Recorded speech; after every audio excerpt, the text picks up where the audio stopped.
Welcome to Suman TV. నేను మీ Suman TV Nag. So ప్రస్తుతం నేను విజయవాడలో ఉన్నటువంటి కోజ్ఞాన్లో ఉన్నాను.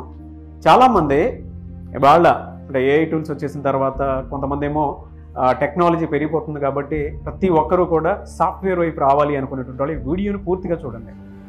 మీ పిల్లల్ని ఇన్స్టిట్యూట్స్కి పంపించేస్తూ ఉన్నారు. కొంతమందికి అంటే ఇక్కడ 600 కంపెనీలు అసోసియేట్ అయ్యి మంచి ప్లాట్ఫామ్ క్రియేట్ చేస్తేనే కొంతమందికి ఎలానంటే మేము ఇన్స్టిట్యూట్స్కి పంపించేస్తున్నాము కానీ జాబ్ ఇంకా రాలేదని చెప్పేసి చాలామంది ఇన్స్టిట్యూట్స్ని బ్లేమ్ చేస్తూ ఉంటారు. But expectations versus reality, parents ఏం ఎక్స్పెక్ట్ చేస్తున్నారు, స్టూడెంట్స్ దగ్గర ఏముంది, టీచర్స్ ఏం నేర్పుదామని చెప్పేసి ప్రయత్నం చేస్తున్నారు, వాళ్ళని స్టూడెంట్స్ అందుకుంటున్నారా లేదా, అండ్ సాఫ్ట్వేర్ జాబ్ వైపు రావాలి అనుకునేటువంటి వాళ్ళు ఎక్కడ ఫెయిల్ అవుతున్నారు, ఏ స్కిల్ లేకపోవడం వల్ల ఫెయిల్ అవుతున్నారు, అండ్ ఇప్పటికీ కొంతమంది కొద్ది రోజులు సాఫ్ట్వేర్ జాబ్లో రాణించి బయటికి రావడానికి ప్రధాన కారణాలు ఏంటి అనేటువంటిది ఈ వీడియోలో మొత్తం పూర్తిగా మీరు చూడొచ్చు.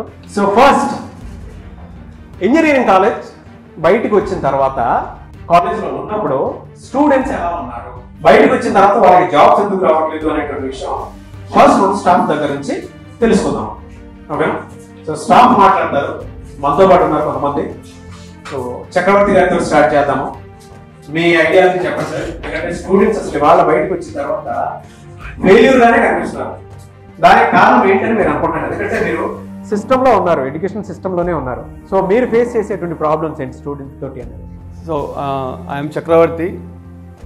Since 28 years, 1996 నుంచి ఇప్పటి వరకు నేను చాలా స్టూడెంట్స్లో థౌజండ్స్ ఆఫ్ స్టూడెంట్స్ని ట్రైన్ చేస్తూ వచ్చాం. ఫ్రమ్ 1996 to 2010 వరకు మాకు అవైలబుల్ ఉన్న students so very interested to subject knowledge కానీ, కమ్యూనికేషన్స్ కానీ, సాఫ్ట్ స్కిల్స్ కానీ ప్రతి ఆస్పెక్ట్స్లో out of 80% of the students బాగా ఇంట్రెస్ట్గా ఉండేవాళ్ళు.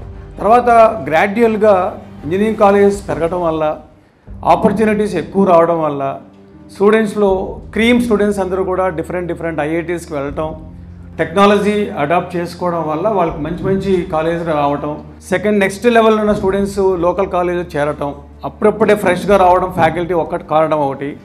వెల్ ఎస్టాబ్లిష్డ్ కాలేజీలో మాలాంటి సిద్ధార్థ కాలేజెస్లో ఫ్యాకల్టీ ఉంటాం. కానీ పిల్లలు ఏంటంటే మేము టీచ్ చేస్తాము రండి మా దగ్గరికి అంటే అటెండెన్స్ మెయిన్ ఇంపార్టెంట్. బాగా మేము ఫేస్ చేసింది ఏంటంటే అటెండెన్స్. 30% అటెండెన్స్ కూడా లేని స్టూడెంట్స్ కూడా సో ఎగ్జామ్స్ రాయడం, ఆ ఎగ్జామ్స్లో ఏదో సెమిస్టర్లో మార్కులు తెచ్చుకోవడం, బయటకు వెళ్ళటం, మార్కెట్ ఇండస్ట్రీకి వెళ్తే ప్లేస్మెంట్స్ పెడితే వాళ్ళ ప్లేస్మెంట్లో సక్సెస్ కాకపోవడానికి మెయిన్ రీజన్ కనబడుతుంది. కాలేజ్కి వస్తారు, క్లాసెస్కి రారు, ఒక క్లాస్కి వస్తే ఇంకో క్లాస్కి రారు.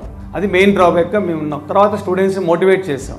అసలు ఇంకోటి ఏంటంటే మేము యాజ్ ఏ ఫ్యాకల్టీగా సో అబ్జర్వేషన్ ఉంటుంది.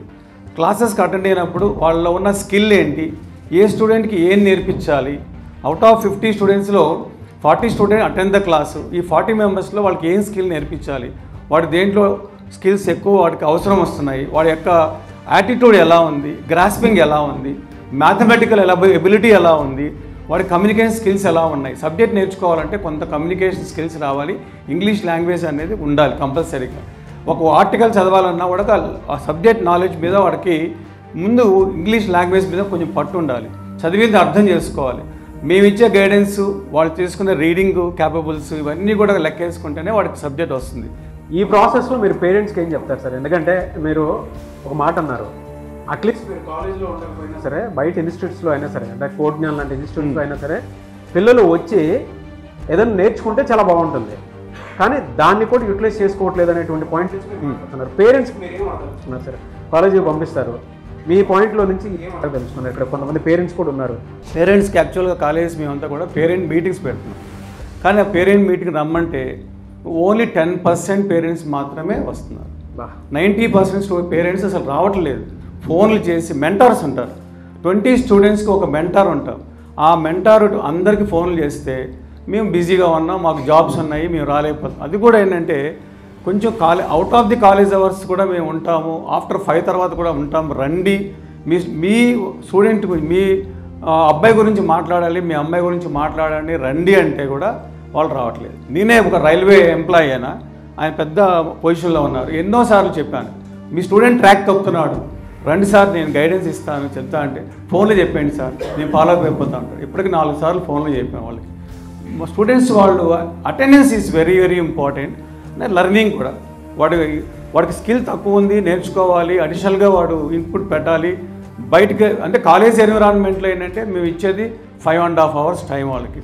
ఆ 5.5 hours సిలబస్ కంప్లీట్ చేయాలి, ఎగ్జామ్స్ పెట్టాలి, వాడికి డిగ్రీ అవార్డ్ చేయాలి. డిగ్రీ అవార్డ్ చేయకపోతే వాడికి నెక్స్ట్ ఫర్దర్గా ఆ క్వాలిఫికేషన్ లేకపోతే వాడికి జాబ్స్ రావు. మరి ఎట్లా వాడికి next out of the college hours ఇంకా 5 hours టైం ఉంది. Within that 5 hours you can utilize at least 2 hours. అలాంటి ఇప్పుడు కోజ్ఞాన్ ఐటీ సొల్యూషన్స్ ఇక్కడ కూడా కరికులం మేము చూసాము, వెరిఫై చేసాము. ఇండస్ట్రీ బేస్డ్ అంటే గ్యారంటీగా జాబ్ రావడానికి కావాల్సిన స్కిల్స్ ఏవైతే ఉన్నాయో అవి మేము 3 to 6 months వీళ్ళు నేర్పించగలుగుతున్నారు. అది స్టూడెంట్స్కి బాగా బెనిఫిట్ జరుగుతుంది. పేరెంట్స్ కూడా ఏంటంటే కొంచెం ఒక్కొక్క కనీసం సెమిస్టర్కి ఒక్కసారైనా వచ్చి కాలేజీకి వచ్చి ఆ మెంటార్తో మీట్ అయ్యి మా స్టూడెంట్ పెర్ఫార్మెన్స్, మా ఆ అబ్బాయి పెర్ఫార్మెన్స్ ఎలా ఉందో కనుక్కుంటే ఫ్యాకల్టీ ఏమైనా చేయగలుగుతారండి. కంపల్సరీగా అది ఉండాల్సింది. డెఫినెట్గా sir. Anyway sir, thank you so much for the opinion అండి. ఎందుకంటే చాలామంది పేరెంట్స్కి అది అర్థమైందని అనుకుంటున్నాను.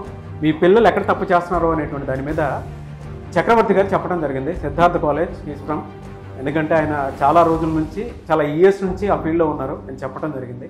సో యాజ్ అ పేరెంట్ మీరు ఎవరు మాట్లాడతారనేది మీరే నుంచోండి, ఒక్కొక్క మాట చెప్పండి. ఆయనకి ఏం చెప్తారు మీరు?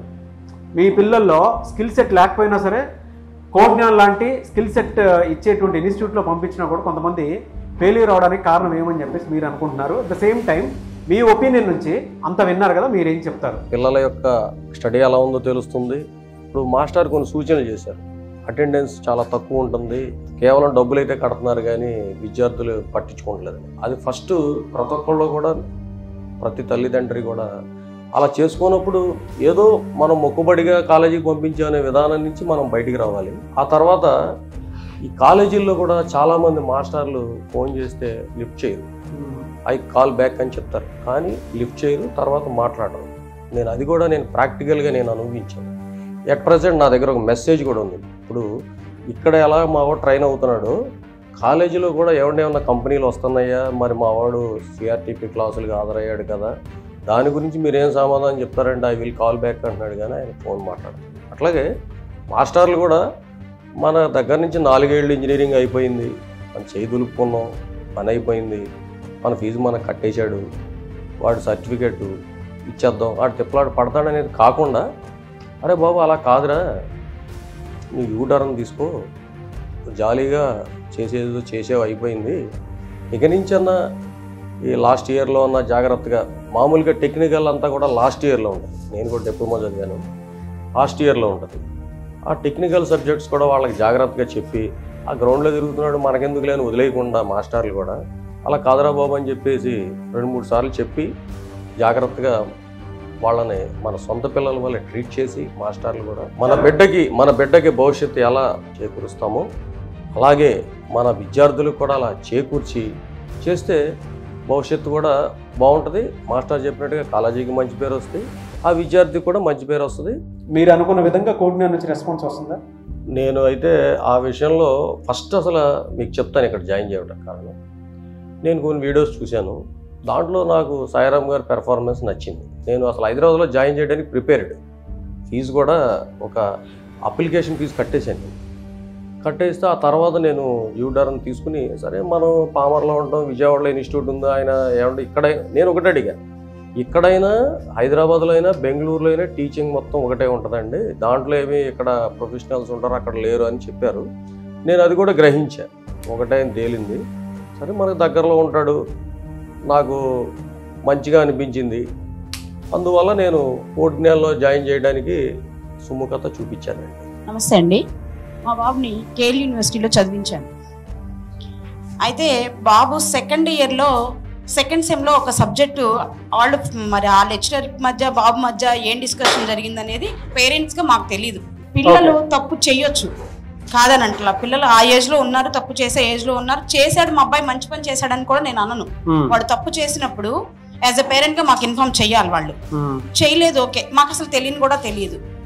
నాకు సెకండ్ సెమ్ అయిపోయిన తర్వాత పాస్ లిస్ట్ ఇస్తారు కదా, అందులో పాస్ అనే వేసి పంపించారు.